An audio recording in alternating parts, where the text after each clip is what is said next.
A Pearl River woman is speaking out about her husband's murder on Lundi Gras night. Hear her plea to the city. Also, a lawsuit filed by the Latoya recall effort is headed to court today. We have a preview of today's hearing.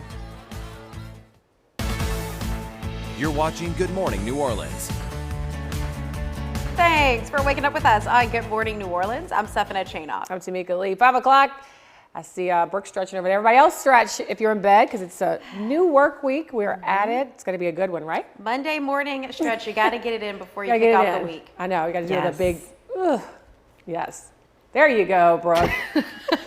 Please, Brooke, take your time, please. Show us how you stretched this morning.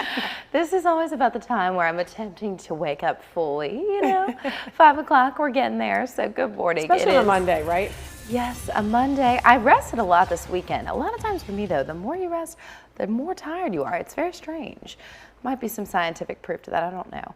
So we'll stick to the weather. The time now is 5:01, and your forecast first is brought to you by New Orleans Roast. We are waking up with a little bit of rain in the northwest corner of the state near Shreveport, pushing a bit further southeast. So rain chances are going to stay relatively minimal here locally. We're not going to see this stick together well. But as we head into the next couple hours, definitely a lot of wind and humidity out there. It feels more spring-like than anything. We've got 2 more days of February, today and tomorrow, and then it's March on Wednesday. Can you believe we've already made it that quickly? So we'll continue with these March-like conditions. It's felt like March since last week. Our temperatures and dew points at the moment not quite matching up here in New Orleans, so we don't have as much low-lying cloud cover or fog. But over a little bit further east to the Mississippi Gulf Coast, you can't see very much from our beach camera at Beau Rivage, and that has been thickening in just the last 30 minutes or so. We'll see that 24-hour temperature change continually showcase a warming trend heading into the afternoon, with temperatures instead of in the 70s in the 80s. So overall, definitely another nice and warm day on the way. Hopefully you get a chance to spend it outside. Let's check on traffic. It's 5:02. And traffic is brought to you by Chip Forstall. Right now, we don't see a whole lot of traffic out there. Of course, it's still early, but MSY is looking easy to access if you are flying out or maybe coming back. We continue with our traffic conditions on the Mississippi Gulf Coast, looking fine as well. Again, a little bit more visibility concern there. Lower visibilities because of the low-lying cloud cover and some fog as you're coming across the Twin Spans. But right now, no delays for traffic. Your traditional 7 minutes across the bridge and 27 from I-10 westbound at Oak Harbor to US 11. Over towards the Causeway, which I drove over the weekend, we are seeing a 23-minute drive like usual. There was a lot of fog this weekend as we were starting out the mornings, and we're continuing with that in just a couple spots. But no delays as you are making the 24-mile bridge drive. So over to the South Shore, green on the map as well. We'll come back and keep you posted if any accidents do occur. Have a safe morning. Back to y'all. Brooke, so much. We'll new this morning. One man is dead. Another injured in a shooting in Central City. NOPD says it happened after 9 last night in the 2500 block of South Dermody Street. EMS pronounced one man dead on the scene. The other victim was taken to a local hospital. No further information available at this time. Well, also this morning, a Pearl River woman is speaking out after her husband was killed in New Orleans on Lundi Gras night. Yeah, that's right. She says the city needs to step up to stop the violence. WGNO's Amy Russo reports. I am at Daiquiris Gone Wild on Highway 41 in Pearl River. It's the place Melissa Stiller and her husband Andrew met a year and a half ago. They bonded over their love of music and performing. On February 22nd, 2022, they married. He had a heart of gold. He was so soft-spoken. He never raised his voice. Every day he would tell me, "Thank you for giving me a family." 2 days before their first wedding anniversary on Lundi Gras night, the unthinkable occurred. Andrew was driving for Uber when he and his passenger were shot on North I-10 service road at Bundy Road. You can't even drive through there without being afraid for your life. Investigators say the shooting led Andrew to run off the road through a fence and onto the interstate where he crashed into another car with 3 people inside. Andrew and his passenger, John L. Hampton, died from gunshot wounds. My heart hurts and it's broken. And it's not just for my husband and our family, but the people, everybody that was involved in this. The car that he crashed into, the other lady that was shot in the head that is, fighting for her life. the person that was critically injured, the person that is deceased. Melissa says police have confirmed her husband was not the intended target. She says the city needs to step up. Where is the justice? Where is the punishment? Because until there's some real punishment, this is going to keep happening. Lives taken too short, taken away from the people they love, losing their lives because these people keep being allowed to get back on the streets. To this day, Melissa still wears her wedding ring, a symbol of her love for her husband. I'll never take it off because he may not be here with me, but that's my husband. Amy Russo, WGNO News. And Melissa says the night her husband was killed, one of her children, whose biological father passed away in 2020, was planning to ask Andrew to adopt her. Anyone with information about the shootings we mentioned are asked to call Crime Stoppers at 822-1111. Now, happening today, the No Latoya recall organizers will be in court to talk about the number of inactive voters in the parish. Yeah, they claim there are up to 25,000 inactive voters who need to be taken off the list of voters. WGNO's Zach Labe is live in the studio with what that means for their campaign. Zach. Hey, good morning, Tamika and Seth. Yeah, for that recall petition to succeed, organizers need signatures from at least 20% of the voting population.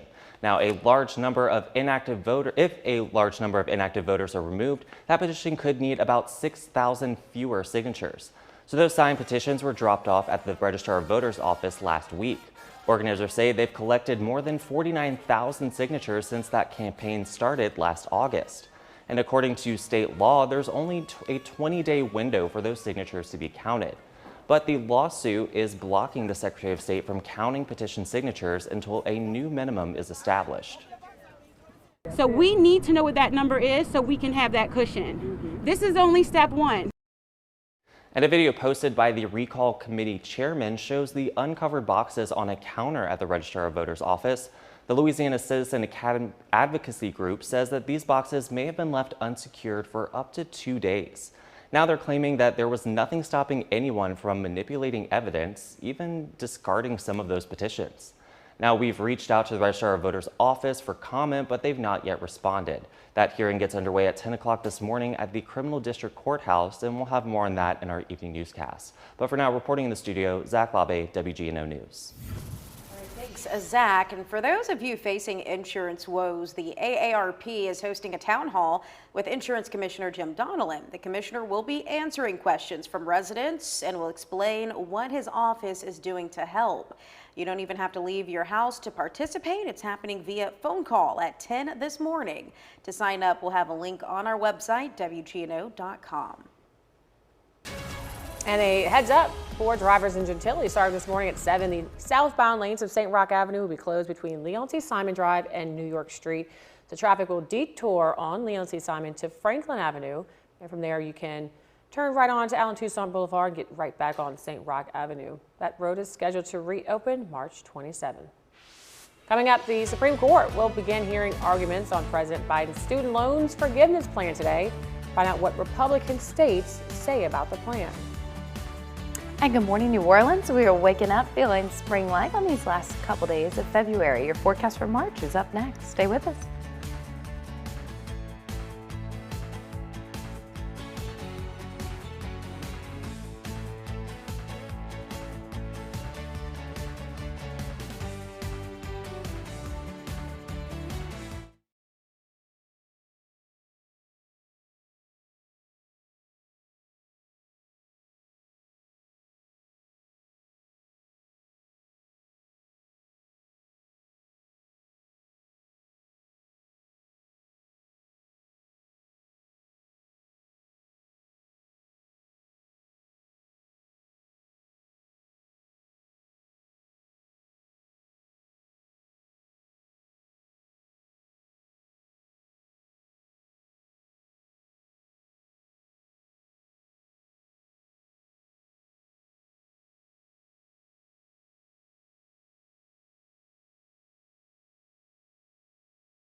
Lee, Stephanie Chanon, and meteorologist Brooke Laser. And covering America, the U.S. Supreme Court will begin hearing arguments over President Biden's plan to cancel up to $20,000 of student loan debt for more than 40 million borrowers. Well, Republican-led states challenging the plan say they are uniquely harmed by the plan, from lost tax revenue and potential lost contributions from loan providers to scholarship funds and capital improvement projects. And covering the world, as the war in Ukraine enters its second year, there is a growing diplomatic clash between China and Western countries. Sunday, China refused to sign a joint statement condemning the war at the G20 summit. President Biden and his administration has warned that China is weighing whether to provide Russia with lethal aid to use in Ukraine. This as Russia shut down its largest oil pipeline to Poland as Poland delivered tanks to Ukraine. Good morning and a happy Monday. Happy last week of February. The time now is 5:13 and we are waking up with a clear picture of downtown from our Plus St. Charles camera overlooking the Mississippi River. Temperatures right now remain in the 70s, 72 across New Orleans proper. Our dew points are in the upper 60s and we do have those winds out of the southwest in the teens. So we'll see them potentially gusting into the 30s later on today. A little bit tougher to see from our beach camera at Beau Rivage. You can make out the lights here toward the bottom of the screen, but we are dealing with more low-lying cloud cover and a bit of fog there as a result of the temperature matching up closer to your dew point. So our 24-hour temperature change is anywhere from 4 to 7 degrees on either side of the lake. Temperatures themselves anywhere from 70 to 73, a very consistent forecast for the last couple of mornings. Wind speeds are on the way up as well. We're going to have a breezy day today. Yet again, those winds coming right off the coast, pumping moisture in and making it a little more humid. So we'll see that consistently all the way into late week. A lot of people back to school for the first time this morning because of Mardi Gras break. So you'll be on the way to school in the 70s, heading home in the 80s with, again, a wind. You might want to think about that windbreaker, but overall it's going to be nice and warm, so you shouldn't need the outer layer today. Temperatures gradually rising out of the low 70s into the upper 70s, and we'll see these winds out of the southwest in the single digits only across a number of spots, looking to especially the next few days. But we've got a pretty consistent forecast for a combination on sun and clouds. We'll see partly cloudy skies, and then the rain chances really ramp up headed towards Thursday. So that's your bigger rain chance, and a bigger dynamic pattern change will be with us again for the weekend, the first weekend of March, feeling a little bit more like February than the last couple days of February, which are feeling more like March. So we know how it goes around here. Again, those futurecast wind gusts are anywhere from single digits at times to almost 25 miles an hour. So it just depends on the time frame, but we're going to see consistent winds for much of your week until that pattern change does start to settle in. So our afternoon highs will range from the upper 70s to 80s out there on the North Shore and South Shore. Will be a little bit warmer south of the lake than north, of course. Humidity values not going anywhere anytime soon. We see them nice and steady all the way through late week. They come down with the arrival of the front and stay low Friday into Saturday. So it will be a nice weekend. The big rain chance is coming on Thursday, especially Thursday night. Anytime those humidity values finally drop down below 65, you don't feel the difference as much. And of course, you also have a little bit less of a feels like temperature, which we've been dealing with consistently. So tomorrow morning, we should be cooler as we've had this little tiny front come through in the next 24 hours. And then as we approach the rest of the week, we are going to see that trend return for warm spring-like conditions. These next 6 to 10 days taking us well into March are going to be warmer than normal. So it'll feel like spring without a doubt. Let's check on traffic. It's 5:16 and traffic is brought to you by Chip Forstall. Right now we're starting out on the South Shore near the I-10-610 split with a lot of green on the map. Looking good out there. As we head towards Metairie, 8 minutes, so still no issues. If you're up with us this early, you should have a very quick drive to your destination. Across the downtown area, the Superdome looks good, and then headed over to the West Bank, no issues either. Just a 4-minute drive from Camp Street over to Stump. Have a great morning.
Wichita State met last month. The Shockers jumped out to an 18-point first-half lead, but Tulane battled back to pull out a win in overtime. In their second meeting on Sunday, Tulane would fall behind early again. Wichita State led by as much as 17 in the first half. A big part of that was former St. Aug standout Jaron Pierre, who opened the second half by burying a corner three. Minutes later,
Coming up this half hour, a lawsuit filed by the No Latoya recall organizers is headed to court today. We have a preview of today's hearing.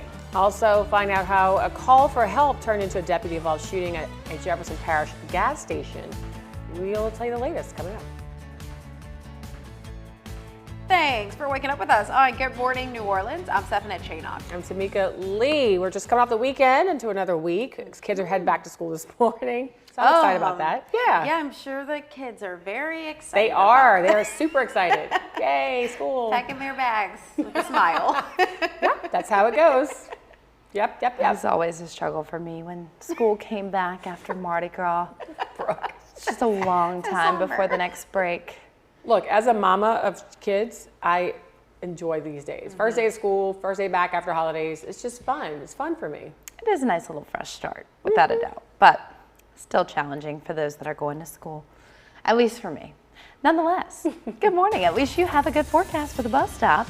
It is currently 5:29, almost 5:30, and we were waking up warm. So I think it's worse when you're out there in the cold, definitely. Temperatures at the moment on the warming trend, anywhere from 6 to 7 degrees over the last 24 hours. And we'll continue into the day with 80s on the way. Right now, everybody anywhere from 71 to 73 out there. Our wind speeds are a little bit more significant than yesterday. So anywhere from 10 to about 18 miles an hour out there. If you are in one of those spots with the 20 mile per hour wind, you can expect potential gust in the 30s a little bit later on today. So something to keep in mind. Again, kiddos, on your way home, you will be warm, but you'll have more of a breeze as well. That being said, let's check on traffic. It's 5:29 and traffic is brought to you by Chip Forstall. At the moment, we're starting with no issues on the West Bank. So 4 minutes from Stump Boulevard to Camp Street. As you head back over towards the Superdome, we got a lot of green on the map here. And then we continue to see an 8-minute drive from the CBD to Metairie. Overall, no issues. We'll come back with any updates if accidents occur. Have a great morning. Thanks, Brooke. Well, happening today, the No Latoya recall organizers will be in court talking about the number of inactive voters in the parish. Yeah, they claim that there are up to 25,000 inactive voters who need to be taken off that list of voters. WGNO's Zach Labe is live in the studio with what that means for their campaign. Hey, good morning, Tamika and Seth. So for that recall petition to succeed, organizers need signatures from at least 20% of the voting population.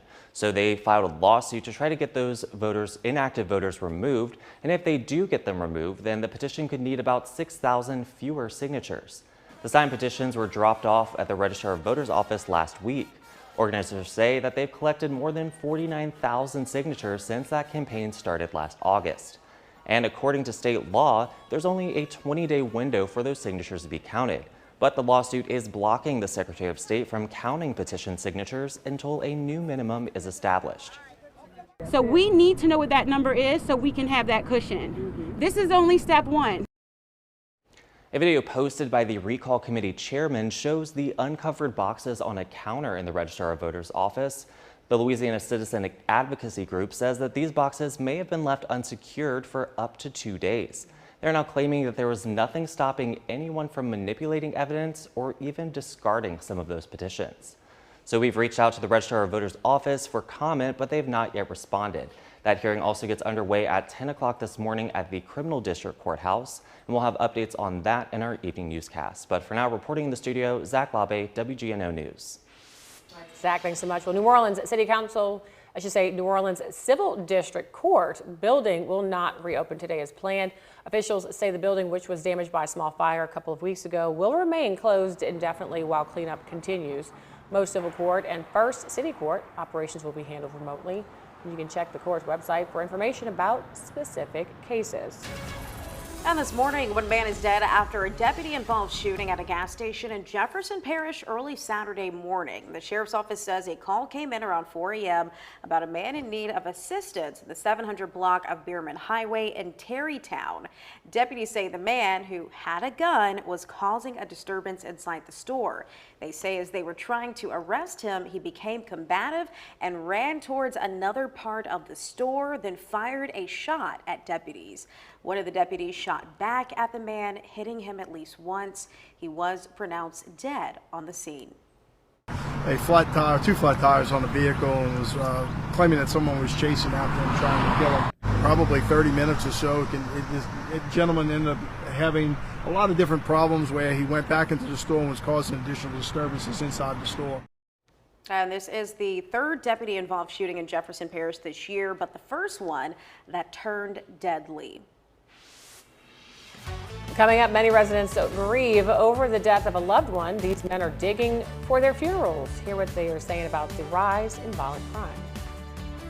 Good morning, New Orleans. Your forecast for the upcoming week is going to be familiar, coming off of this spring-like weekend. We do have details on what you can expect as March begins next.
Stephanie Chainon, and meteorologist Brooke Laser.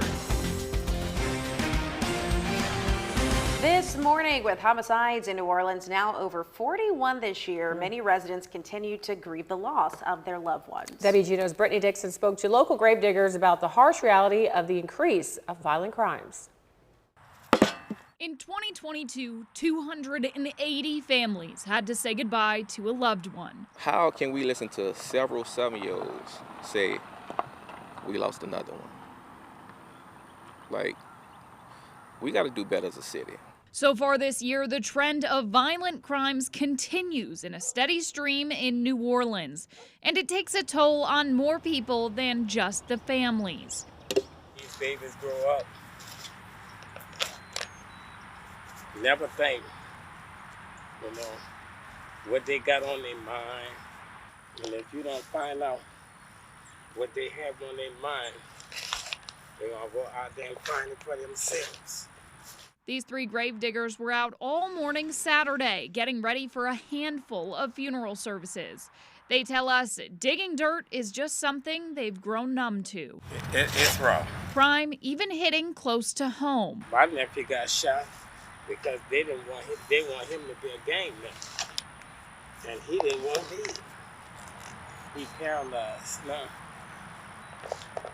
By the grace of God, he'll be walking one day. The funeral director for Davis Mortuary Services tells us most of the people buried this past week at Woodlawn Park Memorial Cemetery were between the ages of 17 and 27. That includes 2 brothers from Harvey killed in a murder-suicide, laid to rest Saturday morning. Brittany Dixon, WGNO News.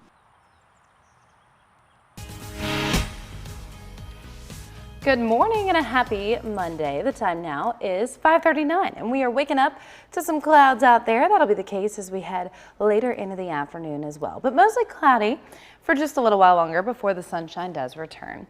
At the moment, you're waking up with a lot of fog on the Mississippi Gulf Coast, but we do have better conditions here across New Orleans proper. So we can see a lot from our downtown camera, plus St. Charles, temperatures in the 70s out there, and we'll continue to see an increase in that, of course, as the day goes on. 72 right now with our dew point values in the upper 60s, so a bit less of a difference than you're seeing on the Mississippi Gulf Coast, which is where everything matches up. We continue with anywhere from that 70-degree range to the dew point values not too far off, and that's why it's tougher to see. Partly cloudy skies as well in the New Orleans market, with mostly cloudy skies to low-lying cloud cover across the Mississippi Gulf Coast. So our 24-hour temperature change at the moment is anywhere from 5 to 7 degrees warmer. We'll continue with those 70s becoming 80s over the course of your day today. Wind speeds are also ramping up. We're going to see anywhere from 10 to about 20 mile per hour winds sustained, and then the gust into the 30-degree range. So 30 mile per hour range. So we continue with 70s becoming 80s, and that wind ramping up after the kiddos are getting off of school. Hour by hour takes you into the next few with, again, partly cloudy skies and peaks of sunshine as we get later into the morning. So here's the futurecast. You're going to see a combination on clouds and sunshine as we head into the next few days, finishing off the month of February and starting March a little bit more spring-like than anything. Our wind gusts are really going to be consistent all the way into the middle of the week, and then afternoon highs will be similar to in the 80s out there. As we continue towards the north and south shore, not a big temperature difference. Here's what you can expect for humidity values. They're going to be pretty consistent all the way through the end of the week. At that point, we're going to see a little bit of a drop off with high pressure returning and temperatures coming down. Not to mention your feels like temperatures as well. So our morning lows tomorrow should be a little bit cooler than you're waking up to at the moment, anywhere from the 60s to right around 70 itself. And then we'll head into the next 6 to 10 days with a similar pattern. Going to be warm for this time of year. Usually we'd be much cooler at this point, and that's why everything is showing up above average heading into the middle of spring. So that being said, here is your 7-day forecast. It looks pretty nice. As we head into Thursday, you'll have the chance for some storms later on, and then we'll see our temperatures really come down towards Friday. At the moment, not looking too concerning, but of course we'll keep a close watch on it as we are still a couple days away. Overall, pretty nice weekend shaping up on the backside. Seth? Coming up, we take you to an iconic museum honoring the King of Blues. Hear his story and how his legacy lives on.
The famed Club Ebony was once a stop on the Chitlin circuit in the Mississippi Delta. Yeah, the club was also once owned by B.B. King and is just a stone throw away from a museum dedicated to his legacy. WGN's LBJ reports on the museum in today's Honored Black History, sharing our stories presented by Inclusive Care.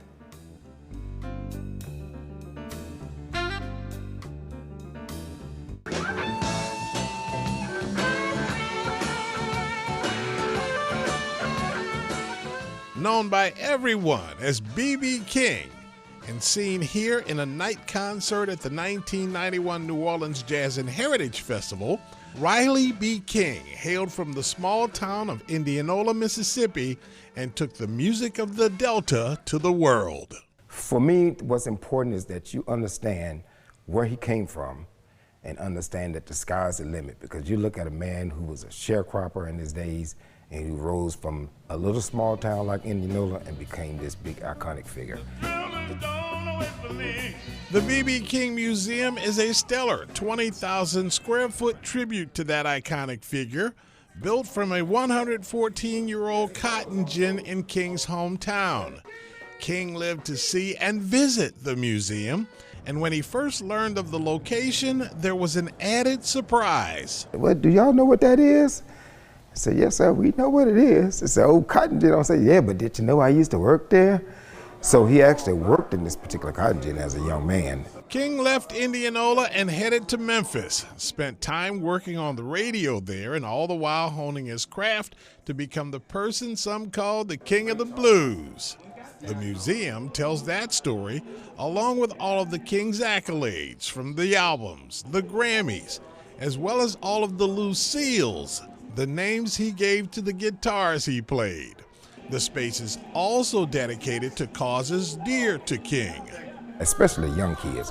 You know, all the educational programs that we do are geared around things that was near and dear to his heart. So we do a diabetes workshop because he was a diabetic, you know, so we do a lot of learning things. BB always said that one thing about learning, once you learn it, people can't take it away. B.B. King came home for good in 2015 and is buried on the grounds of the museum. For WGNO News, I'm LBJ.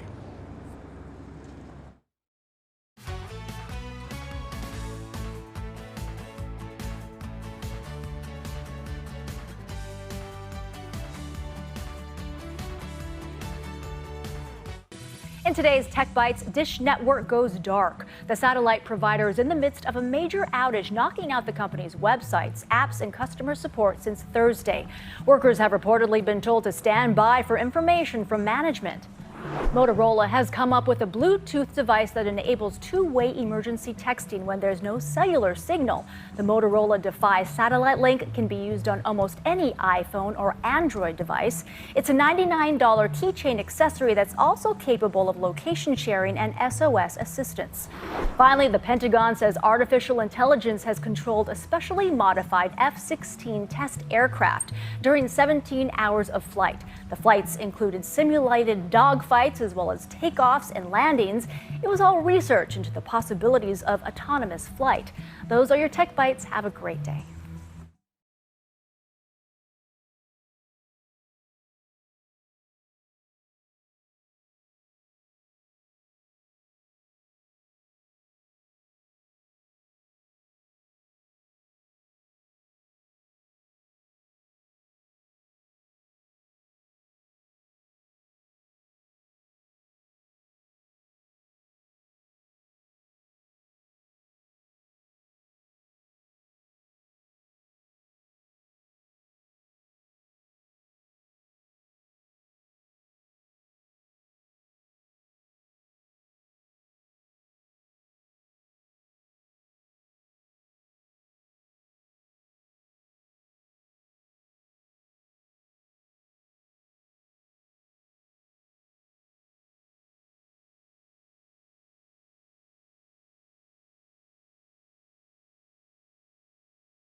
Good morning and a happy Monday. The time now is 5:52 and we are waking up once again with temperatures in the 70s, low-lying clouds out there across the Mississippi Gulf Coast and clouds throughout New Orleans as well. Temperatures will continue to climb today and we do have a breeze as well out of the south-southwest, which means warm moisture is pumping off the Gulf Coast and will continue with those 80s into the middle of your week. Our next big rain chance comes late Thursday and early Friday. A lot of you will be sleeping when these thunderstorms pass. We'll go from the 80s to the upper 60s for highs on Friday, and then 70s are with us for highs on Saturday and Sunday, right around that 70-degree mark itself. So we are going to be much cooler as you're waking up Saturday and Sunday morning. Temperatures in the 40s and 50s as opposed to waking up in the 70s. Let's check on traffic. It's 5:53 and traffic is brought to you by Chip Forstall.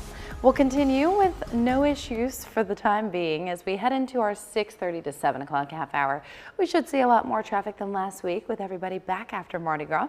So a 4-minute drive right now from the West Bank over to the East Bank in the Central Business District. Otherwise, as you can see, we do have one accident that has popped up near the Superdome, and that has caused a little bit of a